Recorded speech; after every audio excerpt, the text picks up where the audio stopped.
ವ್ಯವಸಾಯವ ಮಾಡಿ ಮನೆಯ ಬೀಯಕ್ಕೆ ಭತ್ತವಿಲ್ಲದಿದ್ದಡೆ ವ್ಯವಸಾಯದ ಘೋರವೇತಕ್ಕಯ್ಯ. ಕ್ರಯ ವಿಕ್ರಯವ ಮಾಡಿ ಮನೆಯ ಸಂಚ ನಡೆಯದನಕ್ಕ ಕ್ರಯ ವಿಕ್ರಯದ ಘೋರವೇತಕ್ಕಯ್ಯ. ಒಡೆಯನನ್ನು ಓಲೈಸಿ ತನುವಿಂಗೆ ಅಷ್ಟಭೋಗವ ಪಡೆಯದಿದ್ದಡೆ ಆ ಓಲಗದ ಘೋರವೇತಕ್ಕಯ್ಯ.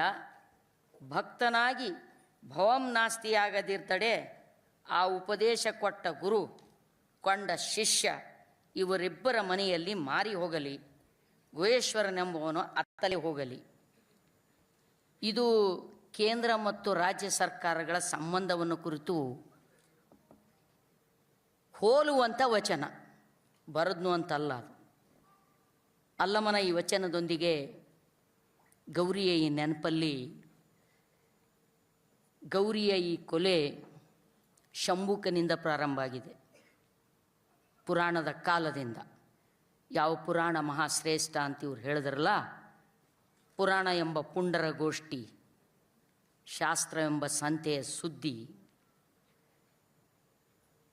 ಭಕ್ತಿ ಎಂಬ ತೋರುಂಬ ಲಾಭದ ಈ ವ್ಯವಸ್ಥೆಯ ನಡುವೆ ಅಲ್ಲಿಂದ ಇಲ್ಲಿವರೆಗೆ 12ನೇ ಶತಮಾನದ ಶರಣರನ್ನು ಗಡೀಪಾರು ಮಾಡಿರುವ ವ್ಯವಸ್ಥೆಯಿಂದ ಹಿಡಿದು ಇಲ್ಲಿ ತನಕ. ಆದರೆ ಈಗಾಗಲೇ ನಾವೆಲ್ಲ ಹೇಳಿದ್ದೇವೆ, ಗೌರಿಯ ಬಗ್ಗೆ ಭಾಳ ಮಾತುಗಳನ್ನು ಆಡಿದ್ದೇವೆ.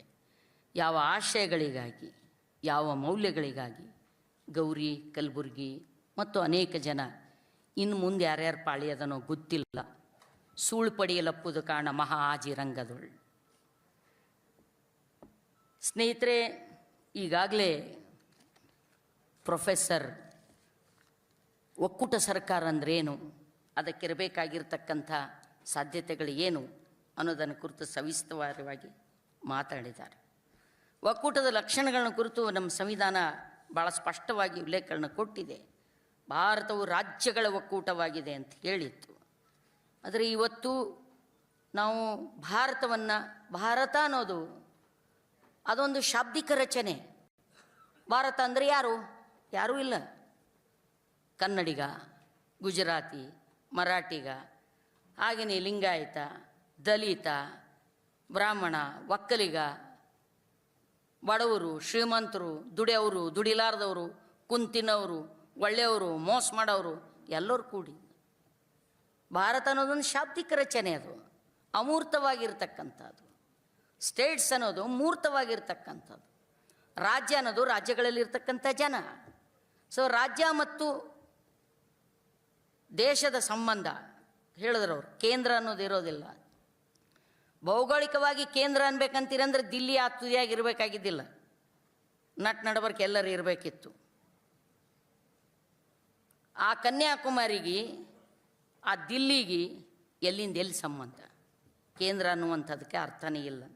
ಇವತ್ತು ಕರ್ನಾಟಕಕ್ಕೆ ಸಂಬಂಧಪಟ್ಟ ಹಾಗೆ ಫೆಡರಲ್ ಸಿಸ್ಟಮನ್ನು ಹೇಗೆ ಸರ್ವನಾಶ ಮಾಡ್ತಾ ಇದೆ ಕಳೆದ 10-12 ವರ್ಷಗಳಿಂದ ಅನ್ನೋದನ್ನು ಕರ್ನಾಟಕಕ್ಕೆ ನೇರವಾಗಿ ಹೇಳಬೇಕಂದ್ರೆ 3 ರೀತಿಯ ಒಂದು ಶಾಸನಾತ್ಮಕ, ಆಡಳಿತಾತ್ಮಕ ಮತ್ತು ಫಿಸಿಕಲ್, ಹಣಕಾಸು ವ್ಯವಸ್ಥೆಗೆ ಸಂಬಂಧಪಟ್ಟ ಹಾಗೆ ಸವಿಸ್ತಾರವಾಗಿ ಮಾತಾಡಿದ್ದಾರೆ. ಪರಿಚ್ಛೇದ 350 ದುರ್ಬಳಕೆ ಹೇಗಾಗಿದೆ ಕಾಲದಿಂದ ಕಾಲ ಅನ್ನೋದನ್ನು ಇಲ್ಲಿ ನನಗಿಂತ ಪ್ರಾಜ್ಞರು ಕುಂತೀರಿ. ಕೆಲವು ವಿಷಯಗಳನ್ನು ಮಾತ್ರ ನಿಮ್ಮ ಗಮನಕ್ಕೆ ತರುವಂಥ ಪ್ರಯತ್ನವನ್ನು ನಾನು ಮಾಡ್ತೀನಿ. 1969ರಲ್ಲಿ ಸೆಂಟ್ರಲ್ ಸ್ಪಾನ್ಸರ್ಡ್ ಸ್ಕೀಮ್ ಅನ್ನೋ ಏನಿದ್ದು, ಕೇಂದ್ರದ ಸ್ಕೀಮ್ ಅನ್ನುವಂಥವುಗಳು, ಯೋಜನೆಗಳು 45 ಇದ್ದರೆ 5ನೇ ಪಂಚವಾರ್ಷಿಕ ಯೋಜನೆಯಷ್ಟೊತ್ತಿಗೆ ಅವು 190 ಆದವು. ಅನೇಕ ವಿರೋಧ ಬಂದ ನಂತರ 72 ಯೋಜನೆಗಳು ಇಳಿಕೆ ಆಯಿತು.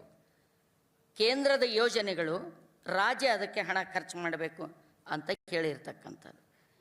ಹೀಗಾಗಿ ನಿಮ್ಗೀಗಾಗಲೇ ಗೊತ್ತದೆ, ಕಾಂಕರನ್ ಲಿಸ್ಟ್, ರಾಜ್ಯ ಸಮವರ್ತ ಪಟ್ಟಿಯಲ್ಲಿ ಇರಬೇಕಾದ ಶಿಕ್ಷಣ, ಭಾಷೆ ಇತ್ಯಾದಿಗಳನ್ನು ಕೇಂದ್ರದ ಸರ್ಕಾರ ಯಾವ ರೀತಿಯಾಗಿ ಅದನ್ನು ಹೈಜಾಕ್ ಮಾಡಿದೆ, ಮಸಣಿಸಿದೆ ಅನ್ನುವಂಥದ್ದನ್ನು. 13ನೇ ಹಣಕಾಸು ಆಯೋಗ ಕರ್ನಾಟಕಕ್ಕೆ ಎಷ್ಟು ಹಣ ಕೊಡಬೇಕಂತ ಹೇಳಿತ್ತು? ಕರ್ನಾಟಕ ಕೊಟ್ಟಿರುವಂಥ ಒಟ್ಟು ಟ್ಯಾಕ್ಸ್ನೊಳಗೆ 35% ಕೊಡಬೇಕು ಅಂತ 13ನೇ ಹಣಕಾಸು ಆಯೋಗ ಹೇಳಿತ್ತು. ಆದರೆ ಅವ್ರು ನಮಗೆ ಕೊಟ್ಟದ್ದು 28%. 14ನೇ ಹಣಕಾಸು ಆಯೋಗ 42% ಕೊಡಬೇಕಂತ ಹೇಳಿತ್ತು, ನಮಗೆ ಸಿಕ್ಕಿತ್ತು 35%. 15ನೇ ಹಣಕಾಸು 41% ಕೊಡಬೇಕಂತ ಹೇಳಿತ್ತು, ಈ ಮೋದಿ ಸರ್ಕಾರ ನಮ್ಗೆ ಕೊಟ್ಟಿದ್ದು 30%. ಪ್ರತಿಯೊಂದು ಆಯೋಗವು ಕೂಡ ಕೊಡಬೇಕು ಅಂತ ಹೇಳಿರೋದಕ್ಕಿಂತ ಯಾವತ್ತಿಗೂ ಕೂಡ ಬರಬೇಕಾದಷ್ಟು ಪ್ರಮಾಣ ನಮಗೆ ಬರಲಿಲ್ಲ. ಅಂದರೆ ಒಟ್ಟು ಕರ್ನಾಟಕ ತಾನು ಕೊಟ್ಟಿರ್ತಕ್ಕಂಥ GST ಒಳಗೆ 2017-18ರಿಂದ 2022-24 ಅವಧಿಯಲ್ಲಿ 34% GST ನಮಗೆ ಬರಬೇಕಾಗಿದ್ದು ಬರಲಿಲ್ಲ. ಈ ಸರ್ಕಾರ ಬಿಡ್ರಿ, ಕಳೆದ ಸರ್ಕಾರ ಯಡಿಯೂರಪ್ಪನವ್ರ ಸರ್ಕಾರ ಇದ್ದ ಹೊತ್ತಿನೊಳಗೆ ದೊಡ್ಡ ಪ್ರಮಾಣದ ನೆರೆಹಾವಳಿಗೆ ಉತ್ತರ ಕರ್ನಾಟಕ ತುತ್ತರಿಸಿ ಹೋಗಿ ಹಣ ಕೊಡಬೇಕಂತ ಯಡಿಯೂರಪ್ಪನವರೇ ಕೇಳಲಿಕ್ಕೆ ಹೋದಾಗ ಮಾತು ಕೂಡ ಆಡಿಸ್ಲಿಲ್ಲ ಮೋದಿ ಮತ್ತು ಅಮಿತ್ ಶಾ. ಮಾತು ಸಹಿತ ಆಡಲಾರ್ದೆ ವಾಪಸ್ ಬಂತು ಪ್ರಾಣಿ ಅದು. ಇದು ಉಪದೇಶ ಕೊಟ್ಟ ಗುರು ಅವರಿಬ್ಬರು, ಇವ ಕೊಂಡ ಶಿಷ್ಯ, ಇವರಿಬ್ಬರು ಮಾರಿ ಹೋಗ್ಲಿ ಅಂತ. ಈ ಸರ್ಕಾರಕ್ಕೆ ಹೇಗೆ ಅವ್ರು ಕೊಡಲಿಕ್ಕೆ ಸಾಧ್ಯ? ಆದರೆ ವಿಚಿತ್ರ ಮತ್ತು ಆಶ್ಚರ್ಯ ಏನಂತ ಕೇಳಿದ್ರೆ, ಸೆಸ್ ಮತ್ತು ಸರ್ಚಾರ್ಜನ್ನು ಕುರಿತು ಹೇಳಿದ್ರು. 2014-15ರಲ್ಲಿ ಕರ್ನಾಟಕದಿಂದ ಸಂಗ್ರಹವಾಗಿರ್ತಕ್ಕಂಥ ಸೆಸ್ 1,67,960 ಕೋಟಿ. 2019-20ರಲ್ಲಿ 2,55,275 ಕೋಟಿ. ಇದರ 1 ಪೈಸಾ ಸ್ಟೇಟಿಗೆ ಬರುವುದಿಲ್ಲ. ಅದಕ್ಕೆ ಪ್ರತಿ ಸರ್ತಿ ಕೇಂದ್ರ ಸರ್ಕಾರ ಸೆಸ್ ಮತ್ತು ಸರ್ಚಾರ್ಜನ್ನು ಯಾಕೆ ಹೆಚ್ಚು ಮಾಡ್ಕೋತ ಹೋಗ್ತದೆ? 2023-24ರಲ್ಲಿ ಇನ್ನೂ ಮುಗಿದಿಲ್ಲದು. ಈಗ ಆಲ್ರೆಡಿ 5,98,069 ಕೋಟಿ ಸೆಸ್ ಮತ್ತು ಸರ್ಚಾರ್ಜ ನಮ್ಮಿಂದ ಕಸ್ಕೊಂಡಿದೆ. 2017-18ರಿಂದ 23-24 ಅವಧಿಯೊಳಗೆ ಕರ್ನಾಟಕ 53,382 ಕೋಟಿ ಹಣ ಕಳ್ಕೊಂಡಿದೆ. ಇಷ್ಟು ಹಣ ಹೋಗಿದೆ ಅಂದರೆ ಏನು ಯೋಜನೆಗಳನ್ನು, ಆಮೇಲೆ ಎಲ್ಲ ಕೇಂದ್ರದ ಯೋಜನೆಗಳು ಹೇಳಿದ್ರಲ್ಲ, ಅದನ್ನು ನಾನು ಹೆಚ್ಚು ವಿವರಿಸಿ ಹೇಳಕ್ಕೆ ಹೋಗಂಗಿಲ್ಲ. ಪ್ರಧಾನಮಂತ್ರಿ ಆವಾಸ್ ಯೋಜನೆ, ಆರೋಗ್ಯ ಮಿಷನ್ ಏನೆಲ್ಲ ಇರ್ಬೋದು. ನಮಗೆ ಕೇಂದ್ರ ಅಂದರೆ ಎಷ್ಟು ಗೊತ್ತಾಗಿದೆ ನಮ್ಮ ಹಳ್ಳಿಯ ಜನರಿಗೆ ಅಂದರೆ, ಒಂದು ಗ್ಯಾಸ್ ಬಾಜು ಪ್ರಧಾನಮಂತ್ರಿ ಫೋಟೋ, ಇದಿಷ್ಟೇ ನಮ್ಗೆ ಗೊತ್ತಾಗಿರ್ತಕ್ಕಂಥದ್ದು. ಉಜ್ವಲ ಯೋಜನಾ ಅಂದರೆ ಒಂದು ಖಾಲಿ ಸಿಲಿಂಡ್ರ, ಅದ್ರ ಬಾಜು ಮೋದಿ.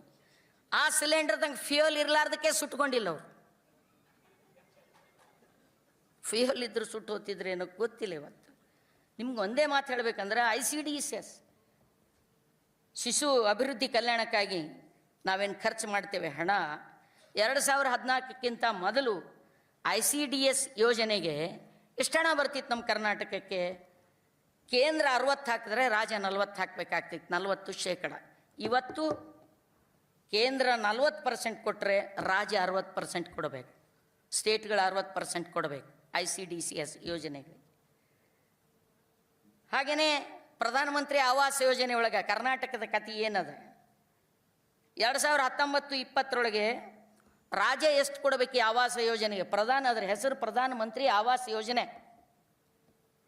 ಹಳ್ಳಿ ಮಾತಿನಲ್ಲಿ ಹೇಳಬೇಕಾದ್ರೆ ಹೆಸರು ಯಾರ್ದು, ಬಸರು ಯಾರ್ದು? ಜರ ರೂಕ್ಷ ಅನಿಸ್ತದೆ ನಿಮಗೆ. ನಾವು ಕೂಡಲ ಸಂಗನ ಎದುರು ದಂದಣ ದತ್ತಣ ಅನ್ನೋರು.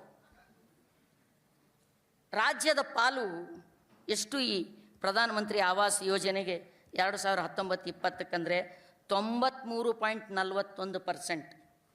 ಕೇಂದ್ರದ ಎಷ್ಟು ಗೊತ್ತಾ? 6.59%. 2023-24 ರಾಜ್ಯದ ಪಾಲು 62.72%, ಆದರೆ ಕೇಂದ್ರದ ಪಾಲು 37%. ಹೀಗೆ ಅನೇಕ ಅಂಕಿ ಸಂಖ್ಯೆಗಳು ಜನಾರೋಗ್ಯ ಮಿಷನ್ಗೂ ಹಾಗೆ. ಆಮೇಲೆ ಎಲ್ಲಕ್ಕಿಂತ ಒಂದು ದೊಡ್ಡ ಪ್ರಾಬ್ಲಮ್ ಏನು ಅಂದರೆ, ಯೋಜನೆಗಳಿಗೆ ಕೇಂದ್ರ ಸರ್ಕಾರ ರಾಜ್ಯಗಳಿಗೆ ಹಣ ಕೊಡ್ತಿತ್ತು, ರಾಜ್ಯ ಅದನ್ನು ವಿವಿಧ ಸ್ಕೀಮ್ಗಳಿಗೆ ಸ್ಟೇಟ್ ಕಳಿಸ್ತಿತ್ತು. ಈಗ 1 ನೇಷನ್ 1 ಟ್ಯಾಕ್ಸ್, 1 ಯೋಜನೆ, 1 ಒಂದು ರಾಜ, ಅದರ ಲಾಸ್ಟ್ ಪಾಯಿಂಟ್ ಏನಂದರೆ ಏಕ್ ರಾಜ ಓ ಅಲಿಬಾಬಾ और बाकी के सब 40 चोर, बस इतना ही। वो अलीबाबा सो आजू बाजू इर्द गिर्द फाइनेंस मिनिस्टर हो, डिफेंस मिनिस्टर हो, सब 40 चोर। ಹೀಗೆಲ್ಲ ಹೇಳಿದ್ರೆ ನಮಗೆ ಟಾಡ ಬರ್ಬೋದು. ಏನಾದರಾಗಲಿ ಒಮ್ಮೆ ಆಗಲಿ ಲಗ್ಗಿ ಚಂಡ ಬುರ್ಜಿ ನಾಟ, ಹೌದು ಹೌದರ ಆಗಲಿ ಅಲ್ಲಾದರ ಆಗಲಿ. ಭಾಳ ಮಂದಿ ಗೋಷ್ಠಿ ಸಭೆ ಮಾಡಿ ನೋಡಿ ಸತ್ತು ಅತ್ತೆ ಹೋದರು. ಏನಾದರಾಗಲಿ ಒಮ್ಮೆ ಆಗಲಿ ಲಗ್ಗಿ ಚಂಡ ಬುರ್ಜಿ ನಾಟ, ಹೌದು ಹೌದಾದರಾಗಲಿ ಅಲ್ಲಾದರಾಗಲಿ. ಒಮ್ಮೆ ನೀವರೇ ಉಳಿದಿರಿ, ನಾವರೇ ಉಳಿದೀವಿ.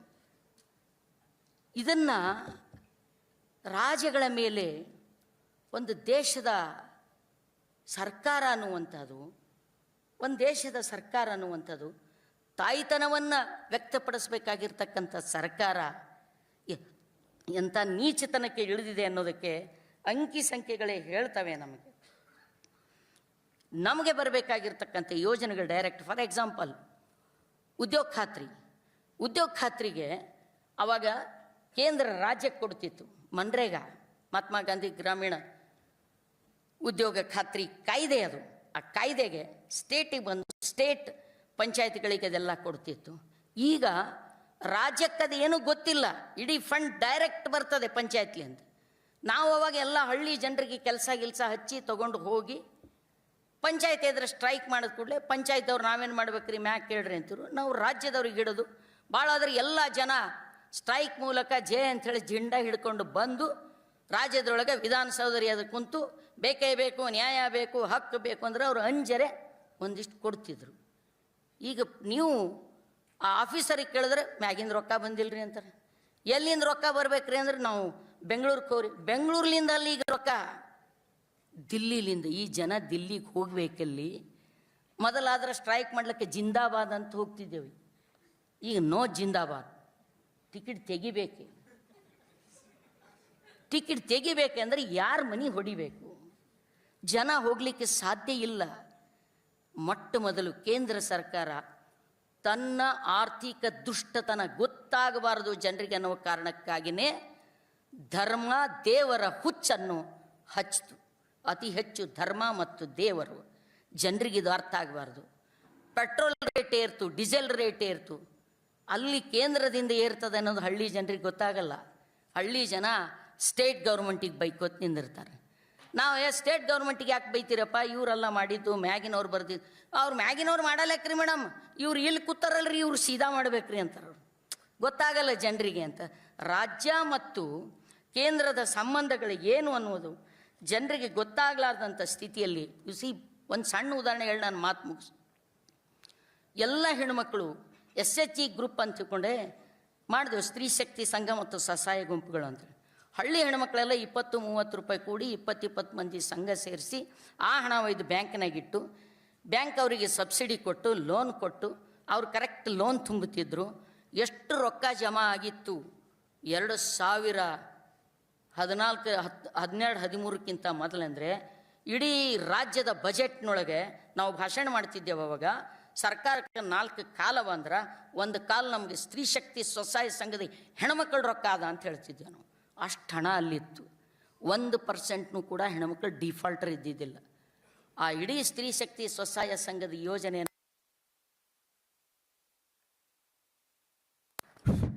ಮೈಕ್ರೋ ಫೈನಾನ್ಸ್ ಅಂತ ಹೇಳಿ ಮಾಡಿ, ಇವತ್ತು ನೆನಪಿರ್ಬೇಕು ನಿಮಗೆ, ಪ್ರತಿ ಹಳ್ಳಿ ಒಳಗೆ ಪ್ರತಿಯೊಬ್ಬ ಹೆಣ್ಮಗಳ ತಲೆ ಮ್ಯಾಗ ಕನಿಷ್ಠ 2-3 ಲಕ್ಷ ರೂಪಾಯಿ ಸಾಲ ಅದ.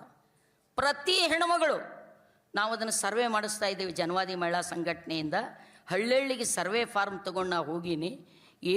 ಮೈಕ್ರೋ ಫೈನಾನ್ಸ್ ಅವ್ರ ಹೆಸರು ಗೊತ್ತಿಲ್ಲ ಅವರಿಗೆ, ರೇಟ್ ಆಫ್ ಇಂಟ್ರೆಸ್ಟ್ ಎಷ್ಟದ ಗೊತ್ತಿಲ್ಲ ಅವ್ರಿಗೆ.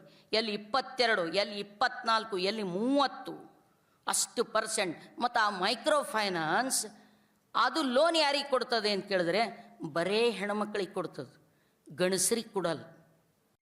ಗಂಡಸರಿಗಿಲ್ಲ ಲೋನ್, ಅದು ಬರೇ ಹೆಣ್ಮಕ್ಳಿಗೆ. ಹೆಣ್ಮಕ್ಳಿಗೆ ಯಾಕೆ ಲೋನ್ ಕೊಡ್ತದೆ ಅಂದರೆ ಅವರು ಪಾಪ ಹೆಣ್ಮಕ್ಳು ನೀವು ಅಲ್ಲೇ ಯಾಕೆ ತೊಗೋತೀರಿ, ಅಲ್ಲಿ ತೊಗೋಬಾರ್ದಲ್ಲ. ಇಲ್ರಿ ಮೇಡಮ್, ಅವ್ರದ್ದು ಏನೂ ನಮ್ಮ ಡಾಕ್ಯುಮೆಂಟ್ಸ್ ಕೇಳಂಗಿಲ್ಲ, ಏನೂ ನಮ್ಮ ಶ್ಯೂರಿಟಿ ಕೇಳಂಗಿಲ್ಲ, ಏನು ನಮ್ಮ ಕಾಗದ ಪತ್ರ ಕೇಳಲ್ಲ, ಹೋದ ಕೂಡಲೇ ಕೊಡ್ತಾರ್ರಿ ಅಂತೇಳಿ ಕೊಡ್ತಾರವರು. ಅವ್ರಿಗೆ ಶ್ಯೂರಿಟಿ ಏನು ತೊಗೊಂಬಂಗಿಲ್ಲ, ಇವರಿಗೆ ಶ್ಯೂರಿಟಿ ಇಟ್ಕೊಂಡಿರ್ತಾರೆ ಅವರು. ಕಾಗದ ಪತ್ರ ಇಟ್ಕೊಂಬಲ್ಲ, ಮನಿ ಇಟ್ಕೊಂಬಲ್ಲ, ಹೊಲ ಇಟ್ಕೊಂಬಲ್ಲ, ಗುಡಿಸಲು ಇಟ್ಕೊಂಬಲ್ಲ, ಇವರಿಗೆ ಇಟ್ಕೊಂಡಿರ್ತಾರೆ ಅವ್ರು. 20 ಮಂದಿ ಒಂದು ಗುಂಪು ಇರ್ತದೆ, 20 ಮಂದಿ ನಡಬರ್ಕ್ ಲೋನ್ ಕೊಡ್ತಾರೆ. ಒಬ್ಬ ಕೊಟ್ಟಿಲ್ಲ ಅಂದರೆ ಇವ ಕೊಟ್ಟವ ಜಗಳ ಆಡಲ್ಲ, ಆ 10 ಮಂದಿ ಹೆಣ್ಮಕ್ಳಕ್ಕೆ ಈಗ ನೆತ್ತಿ ಬಡ್ದು ಕಟ್ಸಲ್ ಕಚ್ತಾರೆ. ಎಷ್ಟು ಜನ ಹೆಣ್ಮಕ್ಳು ಆತ್ಮಹತ್ಯೆ ಮಾಡ್ಕೊಂಡಾರ, ಎಷ್ಟು ಜನ. ಈ ಇದರೊಳಗೆ ನ್ಯಾಯಪಥದೊಳಗೆ ಅದಕ್ಕೊಂದು ವಿಸ್ತೃತವಾದ ಆರ್ಟಿಕಲ್ ಕೂಡ ಬಂದಿದೆ. ಅದು ಅಂದರೆ ಒಂದು ಜನರ ಪರವಾಗಿರ್ತಕ್ಕಂಥ ಯೋಜನೆಗಳನ್ನು ಕೊಲ್ಲುವಂಥದ್ದು. ಇದೆಲ್ಲಕ್ಕೂ ಕಾರಣ ಏನು? ಸರ್ಕಾರ ಈ ರೀತಿ ಇಡೀ ಎಲ್ಲ ಬ್ಯಾಂಕ್ರಪ್ಸಿ, ನಮ್ಮ ದೇಶದಲ್ಲಿರ್ತಕ್ಕಂಥ ಸಂಪತ್ತೆಲ್ಲ ಲೂಟಿ ಮಾಡಿರ್ತಕ್ಕಂಥ ಕೆಲವು ಶ್ರೀಮಂತರು ಮಾತ್ರ. ಮೊನ್ನೆನೇ ಒಂದು 2 ದಿವಸದ ಹಿಂದೆ ಪೇಪರ್ನಲ್ಲಿ ಒಂದು ನ್ಯೂಸ್ ಬಂತು.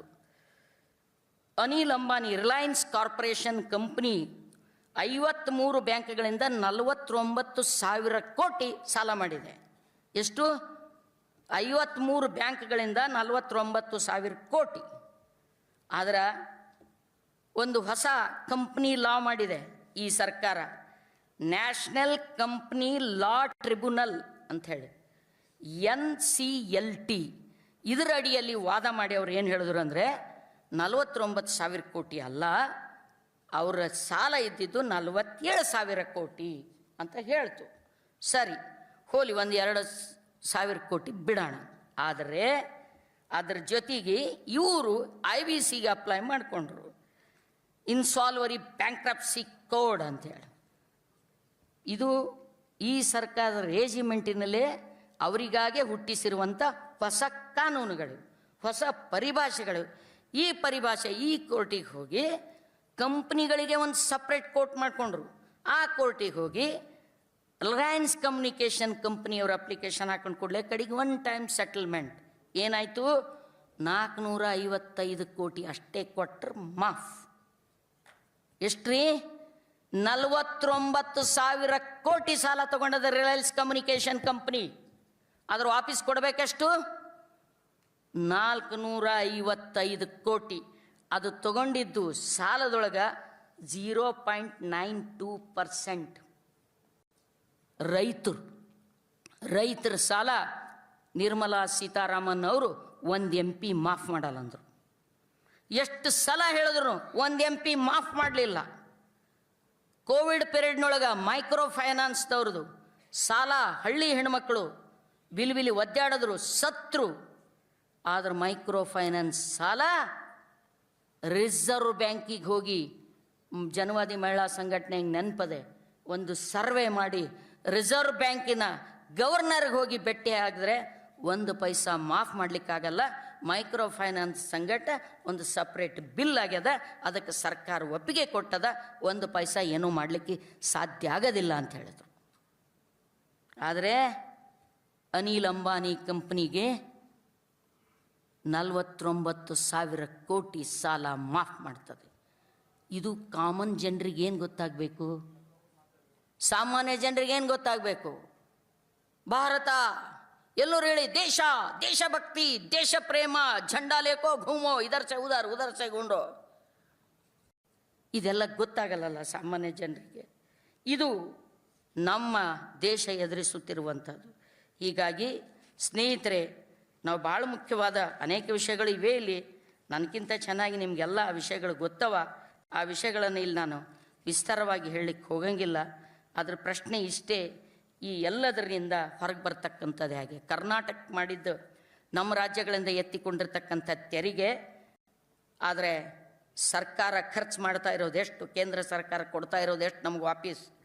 1 ರೂಪಾಯಿ ಒಳಗೆ ನಾವು ಕೊಟ್ಟಿದ್ದ ರೊಕ್ಕದೊಳಗೆ 1 ರೂಪಾಯಿ ಒಳಗೆ ಕರ್ನಾಟಕಕ್ಕೆ ಸಿಗ್ತದೆ 47 ಪೈಸಾ ವಾಪಸ್, ಕೇರಳಕ್ಕೆ ಸಿಗ್ತದೆ 25 ಪೈಸಾ, ತಮಿಳ್ನಾಡಿಗೆ ಸಿಗ್ತದೆ 40 ಪೈಸಾ, ಉತ್ತರ ಪ್ರದೇಶಕ್ಕೆ 1 ರೂಪಾಯಿ 79 ಪೈಸಾ. ಹಾಗಂದ ಕೂಡಲೇ ನೀವು ರಾಜ್ಯಗಳ ನಡುವೆ ಭೇದ ಭಾವ ಮಾಡ್ತೀರಿ, ರಾಜ್ಯಗಳ ನಡುವೆ ನೀವು ಕಿಚ್ಚು ಹಚ್ತೀರಿ, ರಾಷ್ಟ್ರಭಕ್ತಿಗೆ ನೀವು ತಿಲಾಂಜಲಿ ಇಡ್ತೀರಿ. ಏನು ರಾಷ್ಟ್ರಭಕ್ತಿ? ನಮ್ಮ ಮನೆ ಬಾಗಿಲು ಕಿತ್ತಿ ಮಂದಿ ಮನೆಗೆ ಹಚ್ಚಿ ನಾವು ಕೂಡೋದು ಹೊಯ್ಕೋತ. ನಮ್ಮ ಮನೆ ಬಾಗಿಲು ಕಿತ್ತಿ ಮಂದಿ ಮನೆಗೆ ಯಾರು ಹಚ್ತಾರ? ಆಯಿತು, ನಮ್ಮ ಬಾಗಿಲೂ ಚಂದ ಇರಬೇಕು, ಅವ್ರ ಬಾಗಿಲೂ ಚಂದ ಇರಬೇಕು. ನಾವು ಕೊಟ್ಟಿದ್ದ ಹಣದೊಳಗೆ ನಮಗೆ ಸಿಗ್ತಕ್ಕಂಥದ್ದು 47 ಪೈಸೆ ಆದರೆ, ಕೇರಳಕ್ಕೆ 25 ಪೈಸೆ ಆದರೆ, ಉತ್ತರ ಪ್ರದೇಶಕ್ಕೆ ₹1 79 ಪೈಸೆ ಕೊಡ್ತದೆ ಅಂತಂದರೆ ಇದರ ಅರ್ಥ ಅಂದರೆ ರಾಜ್ಯಗಳ ಮಧ್ಯದಲ್ಲಿ ಅಸಮತೋಲನೆಯನ್ನು ಮತ್ತು ರಾಜ್ಯಗಳ ನಡುವೆ ಒಂದು ಪೈಪೋಟಿಯನ್ನು ಸೃಷ್ಟಿ ಮಾಡ್ತಕ್ಕಂಥ ವಿಚಿತ್ರವಾದ ಸನ್ನಿವೇಶವನ್ನು ಇವತ್ತು ಇರ್ತಾ ಇದೆ. ಒಟ್ಟಾರೆ ಕಾರ್ಪೊರೇಟ್ ತೆರಿಗೆಯನ್ನು ಕಡಿಮೆ ಮಾಡುವಲ್ಲಿ ಇದ್ದ ಆಸಕ್ತಿ ಜನರ ನೋವಿಗೆ, ಸಂಕಟಕ್ಕೆ ಕಿವಿಯಾಗುವಂಥ ಆಸಕ್ತಿ ಈ ದೇಶಕ್ಕಿಲ್ಲ. ಇನ್ನು ಎರಡನೇದು ಭಾಳ ದೊಡ್ಡ ತೊಂದರೆ ನಮಗೆ ಬಂದಿದ್ದು ಕಾನೂನಾತ್ಮಕವಾಗಿ ಅಂದರೆ ರಾಜ್ಯಪಾಲರ ನಡೆ. ರಾಜ್ಯಪಾಲರು ಅಲ್ಲಿಂದ ಇಲ್ಲಿ ತನಕ ರಾಜ್ಯಪಾಲರ ಪೋಸ್ಟನ್ನು ಕೇಂದ್ರ ಬಳಸ್ಕೊಂಡಿದೆ. ಅದಕ್ಕಂದರೆ ಅಲ್ಲಿರುವಂಥ ತನ್ನದಲ್ಲದ ಸರ್ಕಾರವನ್ನು ಬೀಳಿಸಲಿಕ್ಕೆ ಉಪಯೋಗ ಮಾಡ್ಕೊಂಡಿದ್ದು ಬಿಟ್ಟರೆ ಕಲ್ಯಾಣಕ್ಕಾಗಿ ಏನು ಎಂದು ಉಪಯೋಗ ಮಾಡ್ಕೊಂಡಿಲ್ಲ. ಈ ಸಿಲ್ಸಿಲ ಎಲ್ಲಿಂದ ಚಾಲು ಆಗಿದೆ? EMS ನಂಬೂದರಿ ಸರ್ಕಾರ ಏನು ಕೇರಳದಾಗ ಬಿಟ್ಟಲ್ಲ, ಕೆಡುತ್ತಲ್ಲ, ಅಲ್ಲಿಂದ ಇಲ್ಲಿ ತನಕ ಸ್ಟಾರ್ಟ್ ಆಗ್ಯದ. ರಾಜ್ಯಪಾಲರಿಗಾಗಲೇ ಅನೇಕ ಸ್ಟೇಟ್ಗಳು, ತಮಿಳುನಾಡು, ಕೇರಳ, ಕರ್ನಾಟಕ ಇವೆಲ್ಲವುಗಳು ಸೇರಿ ರಾಜ್ಯಪಾಲರು ಬೇಡ ನಮ್ಗೆ ಅಂತ ಹೇಳುವಂಥ ಸ್ಥಿತಿ ಇವತ್ತು ನಿರ್ಮಾಣ ಆಗಿದೆ. ರಾಜ್ಯಪಾಲರು ಮಾಡಿರ್ತಕ್ಕಂಥದ್ದು ನಿಮ್ಗೆ ಗೊತ್ತಿದೆ. ಇವತ್ತು ಯಾರ ಪರ ಅಥವಾ ವಿರೋಧ ಅಲ್ಲ, ಮೂಢ ಹಗರಣದಲ್ಲಿ ಸಿದ್ದರಾಮಯ್ಯನವ್ರ ವಿರುದ್ಧ ತನಿಖೆ ನಡಿಬೇಕು ಅಂಥೇಳಿ ರಾತ್ರೋರಾತ್ರಿ ಆರ್ಡರ್ ಹೊಡಿಸ್ತಾರೆ ರಾಜ್ಯಪಾಲರು. ಕುಮಾರಸ್ವಾಮಿ ಮಾಡಿದ ಭ್ರಷ್ಟಾಚಾರದ ಮ್ಯಾಗ 9 ತಿಂಗಳಾದ್ರೂ ಮಾತಾಡಲ್ಲ. ಹಂಗಂಥೇಳಿ ಪಾಪ ಕುಮಾರಸ್ವಾಮಿ ಅದಕ್ಕೆ ಮುಪ್ಪಿನ ಕಾಲಕ್ಕೆ ಅಪ್ಪ ಮಗ ಕೂಡ ಅಲ್ಲಿ ಹೋಗಿದ್ದು. ಸರ್ ಬಚಾಯೇ ತೋ 1000 ಸಾಲ್. ಹೌದಲ್ಲಿ ಇಲ್ರಿ, ಯಾಕೆ ಹೋಗ್ತಿದ್ರು ಹೇಳ್ರಿ? ಅವ್ರದೇ ಒಂದು ಸಲ್ತನತ್ ಇತ್ತು ನಿಮ್ಮ ದಕ್ಷಿಣ ಕರ್ನಾಟಕದೊಳಗೆ. ಇದು ಮನುಷ್ಯನ ಸ್ವಾರ್ಥದ ಪರಮಾವಧಿ ಅಂತ ಕರೀತಾರೆ. ಇದು ರಾಜ್ಯಪಾಲರು ಭಾಳ ಮುಖ್ಯವಾಗಿ. ಆಮೇಲೆ ಕಾನೂನುಗಳು, ಅದು ಒಂದು ಅಂಕಿತ ಇರ್ತದೆ. ಒಂದು ಕಾನೂನು, ರಾಜ್ಯ ಸರ್ಕಾರ ಮಾಡಿರ್ತಕ್ಕಂಥ ಕಾನೂನುಗಳನ್ನು ರಾಜ್ಯಪಾಲರು ನೋಡಿ ಬೇಗನೆ ಅದನ್ನು ಸಹಿ ಮಾಡಿ ಕಳಿಸ್ಬೇಕು. ಇವತ್ತು ರಾಜ್ಯಪಾಲರು ಕೇಂದ್ರದ ಕೈಗೊಂಬೆ ಆಗಿದ್ದಾರೆ, ಕೇಂದ್ರದ ಕೈಯೊಳಗಿನ ಲಾಠಿಯಾಗಿದ್ದಾರೆ. ಕೇಂದ್ರ ಕೈಯೊಳಗಿನ ಅನುಬಾರದ ಆ ಮಾತು, ಕೇಂದ್ರ ಕೈಯೊಳಗಿನ ಗುಲಾಮರಾಗಿದ್ದಾರೆ. ದಯವಿಟ್ಟು ನಾನು ಈ ದೇಶದ ಸಾರ್ವಭೌಮತೆಗೆ ಅಗೌರವವನ್ನು ತೋರಿಸುತ್ತಿದ್ದೇನೆ. ಬದ್ಮಾಸ್ ತೋ ಹೈ, ಹಮ್ ಶರೀಫ್ ಬದ್ಮಾಸ್ ಹೈ. ಹೀಗಾಗಿ ಇವತ್ತು ಒಂದೇ ಒಂದು ಸಣ್ಣ ಉದಾಹರಣೆ. ಅಕ್ಕಿ, ಕರ್ನಾಟಕಕ್ಕೆ ಅಕ್ಕಿ ಕೊಡಬೇಕಾಯಿತು. ಅವರು ತಮ್ಮ ಪ್ರಣಾಳಿಕೆಯಲ್ಲಿ ಅಕ್ಕಿ ಕೊಡ್ತೀನಿ ಅಂತ ಬರ್ಕೊಂಡ್ರು.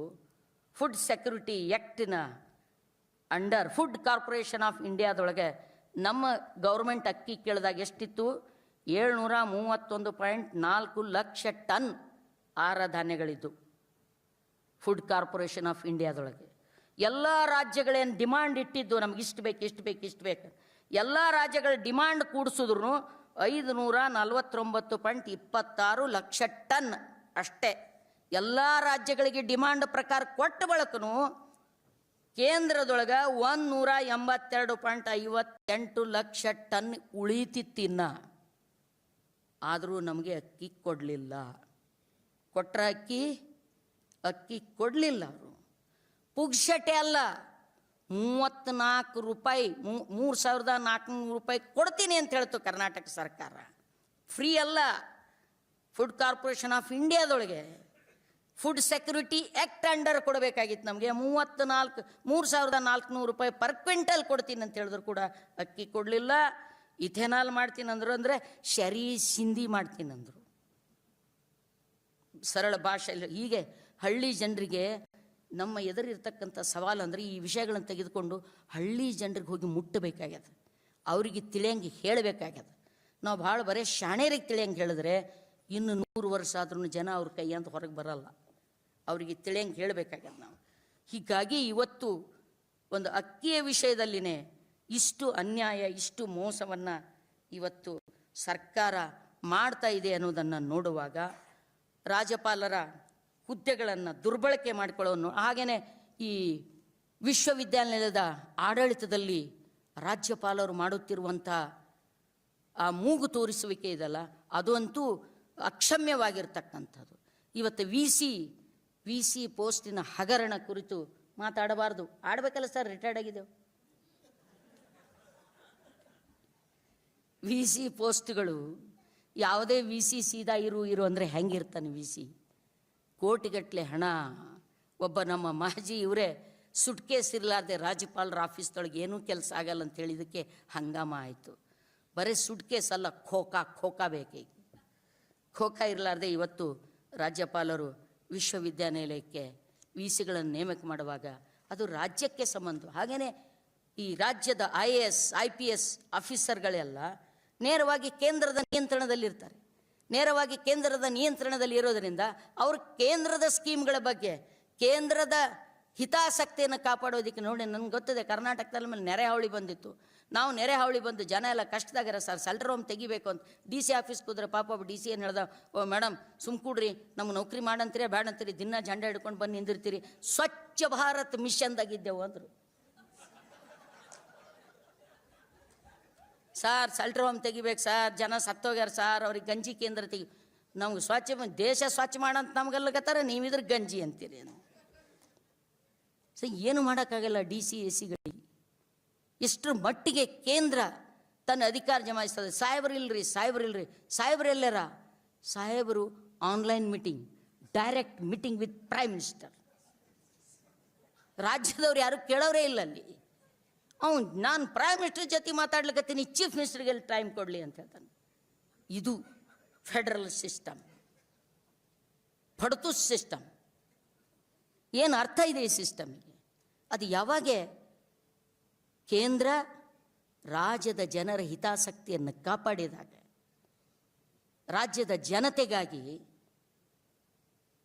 ಒಂದಿಷ್ಟು ಕಳಕಳಿಯನ್ನು ತೋರಿಸಿದಾಗ ಅದಕ್ಕೊಂದು ಅರ್ಥ. ಅದು ಇಲ್ಲದೆ ಹೋದರೆ ಈ ಫೆಡರಲ್ ಸಿಸ್ಟಮ್ ಅನ್ನೋದು ಆಲ್ರೆಡಿ ಮಣ್ಣು ಮುಕ್ಕಿ ಹೋಗಿದೆ. ಇದು ಇಲ್ಲಿವರೆಗೆ ಕೇವಲ ತಾತ್ವಿಕವಾಗಿ ಉಳಿದಿತ್ತು, ಆದರ್ಶಯುತವಾಗಿ ಉಳಿದಿತ್ತು. ಇವತ್ತು ಅದು ಕೂಡ ಮಣ್ಣು ಮುಕ್ಕಿ ಹೋಗಿದೆ ಅನ್ನೋದನ್ನು ನಾವು ನೋಡ್ತೀವಿ ಅಂತೇಳಿ. ಹಾಗೆಯೇ ಎಲ್ಲ ವಿದೇಶಿ ನೀತಿ ಅನುಸರಿಸುವಾಗ, ವಿದೇಶದ ಮೂಲಕ ಬೇರೆ ಬೇರೆ ರೀತಿಯ ಸಾಲಗಳನ್ನು ಪಡೆಯುವಾಗ ಏನು ಹೇಳಿದ್ರಲ್ಲ ಒಂದು ಮಾತು, ಒಕ್ಕಲ್ತನ ಕೃಷಿ ನೀತಿ, ಆ ನೀತಿ ಈ ನೀತಿ, ಸೆಂಟ್ರಲ್ಲಿಗೆ ನಮ್ಮ ಉತ್ತರ ಕರ್ನಾಟಕದಾಗ ಜೋಳ ಬೆಳೆಯಂಥ ಪಾಲಿಸಿ ಕೇಂದ್ರ ಏನು ಮಾಡ್ತದ್ರಿ? ನಾವು ಜೋಳ ಬೆಳಿತೀವಿ, ನಮ್ಮ ಭೂಮಿ, ನಮ್ಮ ಮಣ್ಣ, ನಮ್ಮ ನೀರ, ನಮ್ಮ ಜನ, ಅದಕ್ಕೆ ಪಾಲಿಸಿ ಕೂಡ ಕೇಂದ್ರ ಸರ್ಕಾರ ಮಾಡ್ತದೆ ಅಂತಂದರೆ ಏನರ್ಥ? ಇವತ್ತು ಭಾಷೆ ಬಗ್ಗೆ ಅಂತೂ ಕರ್ನಾಟಕದವರು ಮತ್ತು ದಕ್ಷಿಣ ಭಾರತದವರು ಅನುಭವಿಸಿರುವಂಥ ಸಂಕಟ, ಅದರ ಒಂದು ನೆನಪಿಟ್ಕೊಳ್ಬೇಕು ಆಳುವವರು. ಒಂದು ಭಾಷೆ ಹೆಸರಿನಿಂದಲೇ ಜಗತ್ತಿನೊಳಗೆ ಒಂದು ದೇಶ ಒಡೆದಿತ್ತು ಅಂದರೆ ದಟ್ ಈಸ್ ಬಾಂಗ್ಲಾ. ಕೇವಲ ಭಾಷೆ ಕಾರಣಕ್ಕಾಗಿಯೇ ಒಂದು ದೇಶ ಒಡೆದು ಹೋಯಿತು. ಇವತ್ತು ಭಾಷಾ ನೀತಿ, ಎಲ್ಲ ಭಾಷೆಗಳನ್ನು ನಾವು ಭಾರತವನ್ನು ಭಾಷಾವಾರು ಪ್ರಾಂತಗಳ ವಿಂಗಡಣೆ ಮಾಡಿ ಎಷ್ಟೆಲ್ಲ ಪ್ರಯತ್ನ ಪಟ್ಟು, ಎಷ್ಟೆಲ್ಲ ಹೈರಾಣಾಗಿ ಭಾಷಾವಾರು ಪ್ರಾಂತ ವಿಂಗಡಣೆ ಮಾಡಿ ಎಲ್ಲ ಭಾಷೆಗಳಿಗೂ ಕೂಡ ಸಮಾನವಾದ ಗೌರವ ಕೊಡಬೇಕು. ಯಾವುದೇ ಒಂದು ಭಾಷೆ ಇನ್ನೊಂದು ಭಾಷೆ ಕುತ್ತಿಗೆ ಒತ್ತಬಾರದು, ಪ್ರತಿಯೊಂದು ಭಾಷೆ ಉಳಿಸಬೇಕು ಅನ್ನುವಂಥದ್ದು ಸಂವಿಧಾನ ಹೇಳುತ್ತದೆ.